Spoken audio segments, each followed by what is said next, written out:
मैं पहले तो अपना आभार व्यक्त करता हूं आप सभी को और मंच पर विराजमान सभी एमएलए, मिनिस्टर, डिस्ट्रिक्ट प्रेसिडेंट, हमारा कैंडिडेट और मेरे पहले आपके यहाँ से लोकप्रिय विधायक गुलाम रब्बानी साहब, सबको मैं अपना अभिनंदन व्यक्त करता हूं। और आप सब जो आज इस रैली में आके हमारा हाथ, हमारा साथ, हमारे इस लड़ाई में अपने आप को शामिल करके दीदी के साथ अपना लड़ाई में खुद को शामिल करके बंगाल का जो लड़ने का ताकत है, जज्बा है, जुनून है, उसको और मजबूत आप लोगों ने किया है। मैं आप सबका आभार व्यक्त करता हूं। मैं जब यहां आ रहा था तो हेलीकॉप्टर से उतरने के समय में देख रहा था पूरा रास्ते में लोग हैं। जितना लोग आज सभा में आए हैं इसका दुगना लोग हेलीपैड में है और इससे ज्यादा लोग रास्ते में है। ये मैदान छोटा पड़ गया। अगली बार जब मैं गोवालपुखुर में आऊंगा तो रब्बानी भाई को बोलूंगा कि बड़ा मैदान का इंतजाम करो। लोगों का जिस तरीके से प्यार मोहब्बत हम लोगों को आज मिला है, पहली बार रायगंज लोकसभा से तृणमूल कांग्रेस की उम्मीदवार जीतने जा रहा है। मैं आप सबको नमन करता हूं, प्रणाम करता हूं। इतने दिन से यहां पे कांग्रेस का सांसद रहा, 2014 साल तक, 2014 तक। उसके बाद सीपीएम का सांसद रहा 5 साल। पिछला चुनाव में 2019 में हमारे यहां से उम्मीदवार वो जीत जाते। खाली लोगों को गुमराह करके सीपीएम और कांग्रेस ने, मोहम्मद सलीम ने 1,83,000 वोट काटे और कांग्रेस की तरफ से दीपा दासमुंशी 83,000 वोट काटे। आप मिला दो 83,000 और 1,83,000, दोनों मिला के 2,66,000 होता है। ये वोट अगर तृणमूल के पास आता तो तृणमूल का सांसद रायगंज को मिलता। लेकिन दुख की बात यह है कि लोगों को गुमराह करके यहां पे सीपीएम और कांग्रेस के उम्मीदवार 2019 में बीजेपी का हाथ मजबूत किया है। बीजेपी का तरफ से जो जीता, जो सांसद बना, 5 साल आप आम नागरिक का बात छोड़ दो, रायगंज लोकसभा का आम आदमी का बात छोड़ दो, मां बहन भाई बंधु का बात छोड़ दो, कोई बीजेपी का नेता भी उसको देखा नहीं 5 साल। अभी वो चली गई दक्षिण कलकत्ता में लड़ने के लिए।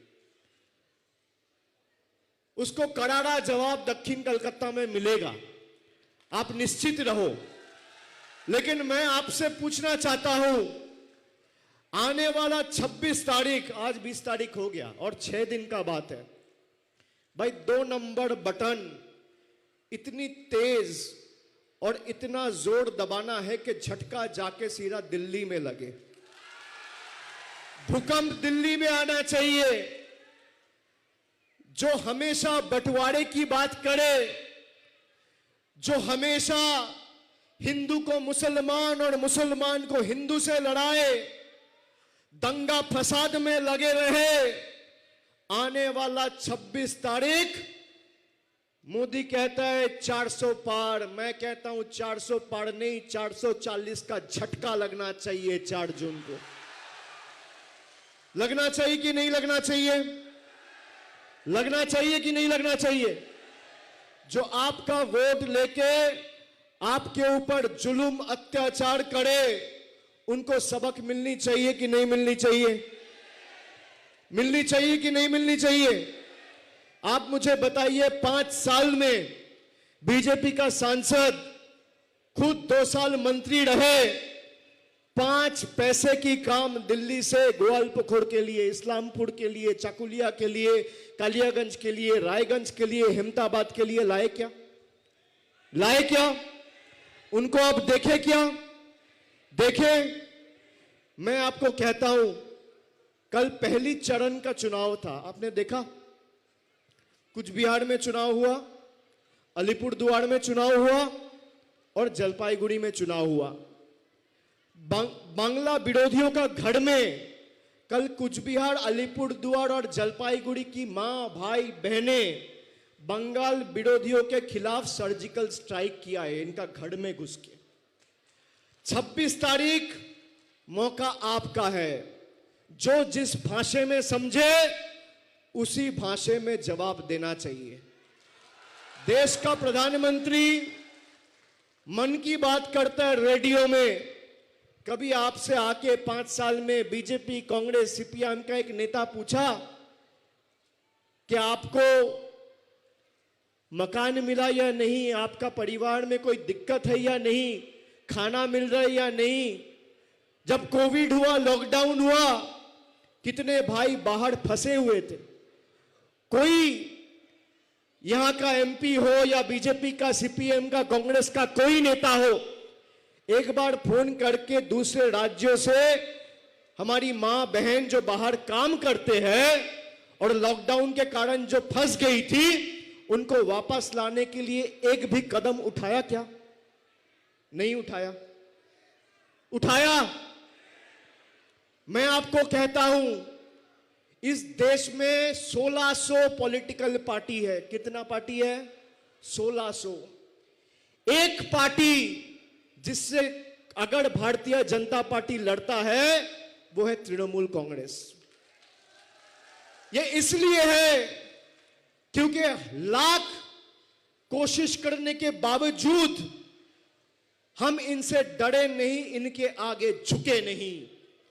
हम झुकेंगे तो ईश्वर के सामने झुकेंगे, अल्लाह के सामने झुकेंगे, भगवान के सामने झुकेंगे, माता पिता के सामने झुकेंगे, बुजुर्गों के सामने झुकेंगे, लेकिन दिल्ली के दरिंदों के आगे तृणमूल कांग्रेस नहीं झुकेगा।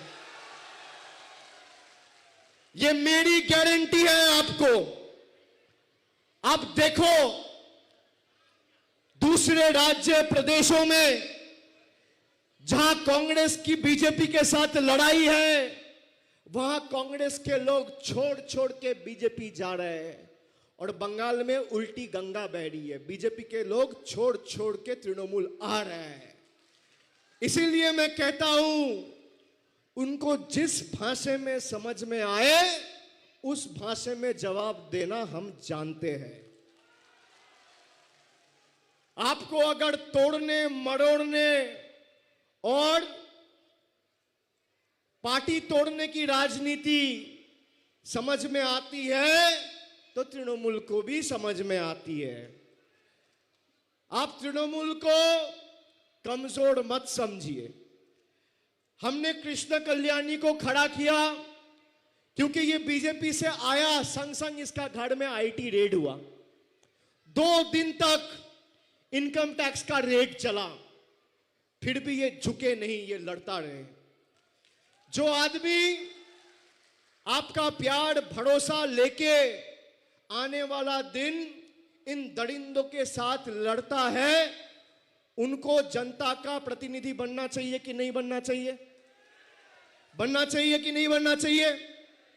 अब देखो, वो बीजेपी छोड़ के तृणमूल में आया, संग संग उसका घर में इनकम टैक्स पहुंच गया। और जिन लोगों को भाई कैमरा में पैसा लेते हुए लोग देख रहे हैं, वो घर में बैठे हुए हैं, वो घर में बैठे हुए हैं। मैं इसीलिए आपको कहता हूं, आने वाला 26 तारीख आपका समय है। कहावत है, 100 सोनार की 1 लोहार की। 5 साल आपके साथ जुल्म, अत्याचार, गद्दारी, बेईमानी, ये बीजेपी, कांग्रेस और सीपीएम के बंगाल के लोग करते रहे कि नहीं करते रहे? अब 26 तारीख आपका समय है, इसलिए कह रहा हूं खाली तृणमूल को जिताने से बात नहीं बनेगी। और मैं ये गुलाम रब्बानी भाई को भी कहता हूं, वो बड़े फक्र से कह रहे थे कि मैं 70,000 से जीता हूं। आपका मार्जिन भी इस बार गोपालपुर का लोग समर्थन देके उससे ज्यादा मार्जिन से तृणमूल का प्रार्थी और कृष्ण कल्याणी को जिता के बीजेपी को सबक सिखाने वाले हैं। क्या सिखाएंगे कि नहीं सिखाएंगे? बीजेपी के नेता कहते हैं हम एनआरसी करेंगे। मैं कहता हूं भाई, आपका हिम्मत है तो बंगाल में करके दिखाइए। जब तक हम बैठे हैं, खड़े हैं, कोई बंगाल का एक आदमी में एक बंटवारा नहीं कर सकता। किराएदार है, जाकी मकान थोड़ी है। मैं क्यों कह रहा हूं ये बात? आप तृणमूल को जिताए हैं बंगाल में, भाई हम सरकार सत्ते में आए हैं आपका काम करने के लिए।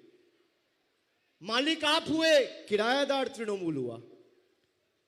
उसी तरीके से पूरा देश में मालिक जनता है।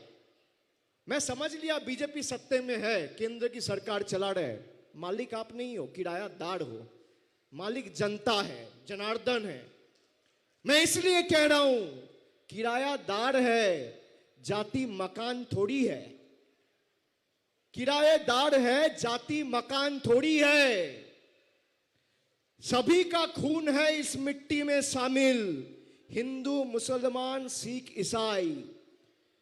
किराएदार है, जाति मकान थोड़ी है। सभी का खून है इस मिट्टी में शामिल, हिंदुस्तान किसी का बाप का थोड़ी है। भाई ये देश हमारा है, जितना मेरा अधिकार है उतना आपका भी अधिकार है। इसमें बंटवारे का, राजनीति का कोई जगह नहीं है।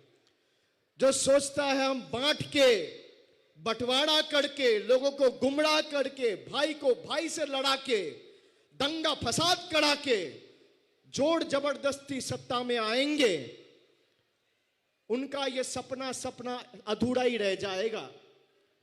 क्योंकि बंगाल के लोग एकता में मानते हैं। मैं आपको कह रहा हूं कि कल जो चुनाव हुआ, सभी सीटों में तृणमूल की उम्मीदवार जीतने जा रही है। आने वाला 26 तारीख आपका समय है, एक ही बार मिलेगा, फिर पता नहीं ये लोग देश में अगर जीत गए तो चुनाव करने देगा या नहीं। आपका अधिकार समझने के लिए आपको मौका मिला है 26 तारीख को। इस वोट में खाली सांसद नहीं चुना जाएगा, यह वोट आपका तय करेगा देश में 2027 में राष्ट्रपति कौन होगा। आपका अधिकार आपको आने वाला समय में मिलेगा या नहीं। आप देखो दूसरे प्रदेशों में जहां पे लोग लोकतांत्रिक अधिकार प्रयोग करके कहीं कोई पार्टी को चुन रहे हैं, ये ईडी, सीबीआई का गलत व्यवहार करके सरकारें गिरा रही है, उखाड़ रही है। इसीलिए आने वाला दिन ऐसे वोट देना है कि 5 साल का गद्दारी, बेईमानी का जवाब इन लोगों को मिलना चाहिए। मैं आपको कहता हूं, मैं आज यहां पे आया हूं, इसके बाद मैं इटाहार जाऊंगा। मैं नवजोहार के समय भी उत्तर दिनाजपुर में 3 रात बिताए थे। मैंने बोला था पंचायत में आप जिसको उम्मीदवार बनाना चाहते हो, हम लोग उसी को उम्मीदवार बनाएंगे। आपका सजेशन, आपका जो भी सुझाव थे, हम वो सुझाव लिए और उम्मीदवारों को पंचायत में खड़ा किया। आपने एक तरफा तृणमूल को जिताया। इस बार रायगंज लोकसभा से 3 लाख वोट से कृष्ण कल्याणी को जिताना है। और मैं आपको वादा करके जाता हूं कि यहां के विकास और तरक्की का जिम्मेदारी मैं अपना कंधे में आज आप सबके सामने उठा के लेके जा रहा हूं। कुछ भी चाहिए होगा, हमारी मामाटी मानुष, बंगाल की सरकार, दीदी की सरकार, तृणमूल की सरकार करेंगे। आवास के लिए 3 साल से आप लोगों ने अप्लाई किया। सिलीगुड़ी में प्रधानमंत्री ने सभा करके बोला था कि आवास में केंद्र की सरकार राज्य को हजार करोड़ रुपया दिया है। मैं प्रधानमंत्री को हाथ जोड़ करके निवेदन किया कि अगली बार आप जब बंगाल में आइएगा तब हाथ में एक कागज लेके आइएगा कि पैसा आपने 3 साल में कितना दिया। आज 36 दिन हो गए, 10 पैसा का कोई प्रूफ बीजेपी का कोई नेता जनता के सामने रख नहीं पाई।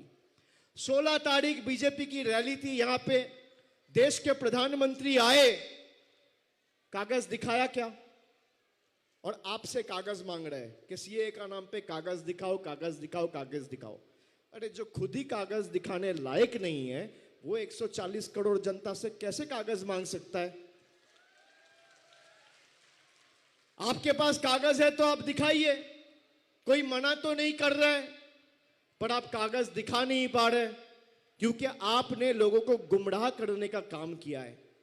मैं आपसे पूछना चाहता हूं, बीजेपी के लोग कह रहे हैं बीजेपी यहां से जीतेगा तो लक्ष्मी भंडार बंद हो जाएगा। मेरी माएं बहनें जो यहां पे है, मैं आपसे पूछना चाहता हूं, आप चाहते हैं लक्ष्मी भंडार बंद हो जाए? चाहते हैं? बीजेपी का कुछ बिहार के एक नेत्री 2 दिन पहले कहा है कि हम चाहते हैं कि लक्ष्मी भंडार बंद हो जाए। आप बताइए, इनको जवाब मिलना चाहिए, सबक सिखाना चाहिए कि नहीं सिखाना चाहिए? सिखाना चाहिए कि नहीं सिखाना चाहिए? 10 साल पहले देश की स्थिति क्या थी? क्या भाव था तेल का, पेट्रोल का, डीजल का, खाने का, गैस का, दूध का, आटा का, दाल का, नींबू का, चाय पत्ती का? आज क्या भाव है? 110 रुपए का चाय पत्ती आज 280 रुपया केजी है। ये अच्छे दिन का उदाहरण है। आपने देखा कभी ये सीए एनआरसी के टाइम जब बीजेपी हर एक जगह पे जाके धमका रहे थे, चमका रहे थे, कांग्रेस के एक नेता आके यहां पे आपके पास खड़ा होके बोला कि मैं आपके साथ हूं, आप फिक्र मत करो? दीदी आई, दीदी खड़ा हुआ, वो चाहे कलकत्ता हो, चाहे उत्तर दिनाजपुर हो, चाहे मालदा हो, चाहे मुर्शिदाबाद हो।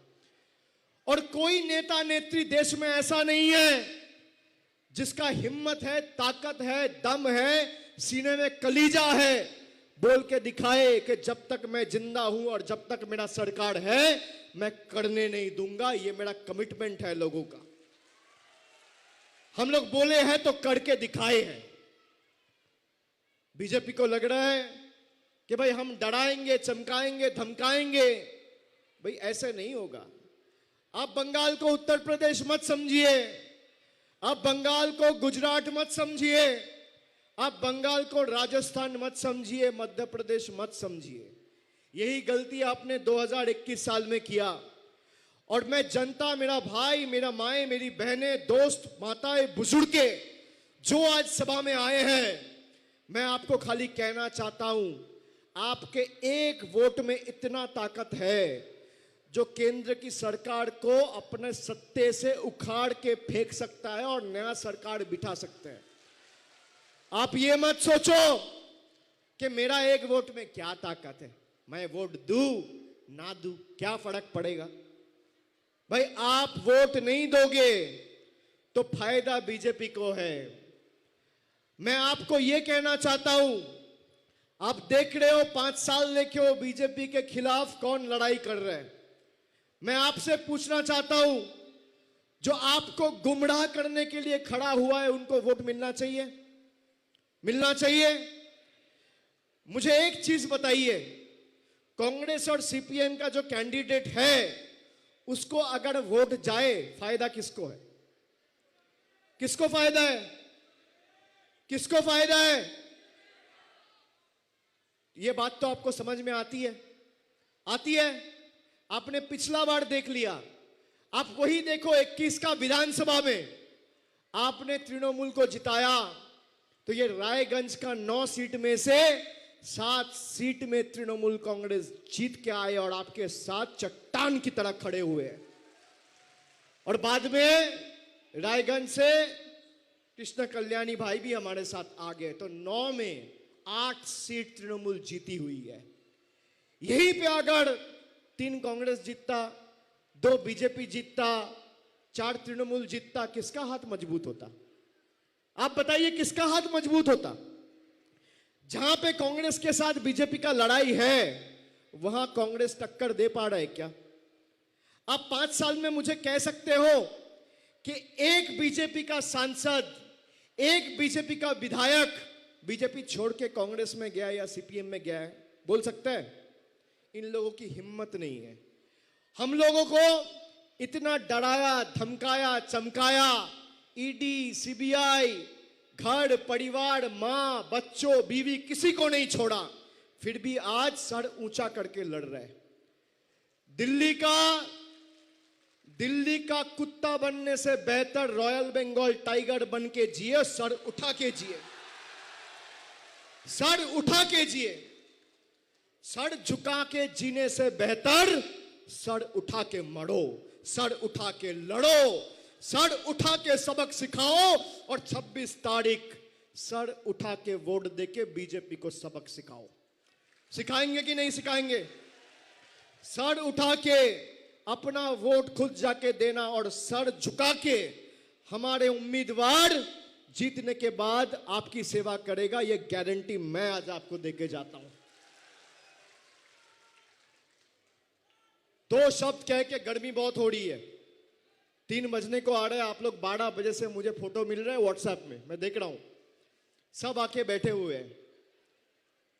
आप 3 लाख वोट से जिताइए।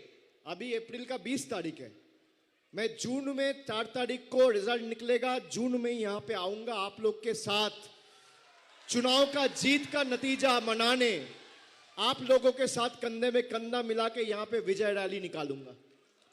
मैं आप सबको बोल के जाता हूं, लेकिन सब ठान लीजिए, अपना मन बना के एकदम ठान के आने वाला 26 तारीख, चाहे कुछ भी हो, गर्मी थोड़ा ज्यादा पड़े, फिर भी ये समझ लेना कि 5 साल के बाद मुझे ये मौका नहीं मिलेगा, ये एक ही बार मिल रहा है।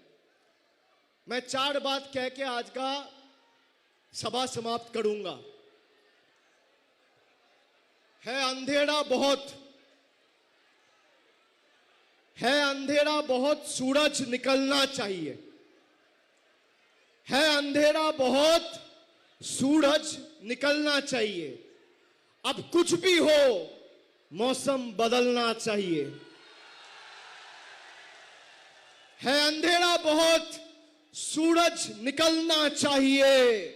अब कुछ भी हो, मौसम बदलना चाहिए। जो एक भाई को एक भाई से लड़ाए और हिंदू को मुसलमान से लड़ाए, उन विरोधियों का अब धूमधाम से 4 तारीख जनाजा निकलना चाहिए। सबको एक बार धन्यवाद कह के, सबको हाथ जोड़ के प्रणाम करके आज सभा यहीं समाप्त करके मैं अपना वाणी को विराम देता हूं। जय हिंद, वंदे मातरम। जोर से बोलिए, जय बांग्ला, जय बांग्ला, जय बांग्ला, जय बांग्ला, जय बांग्ला, जय बांग्ला, जय बांग्ला। दोनों हाथ उठा के, दोनों हाथ उठा के, गले में जितनी ताकत है, आवाज है, भाई दिल्ली हिलना चाहिए ना, हिलाएंगे कि नहीं? चलिए तेज बोलिए, जोर से बोलिए, जय बांग्ला, जय बांग्ला, जय बांग्ला, जय बांग्ला, जय बांग्ला, जय बांग्ला, जय बांग्ला, जय बांग्ला, जय बांग्ला, जय बांग्ला। অনেক অনেক ধন্যবাদ, নমস্কার।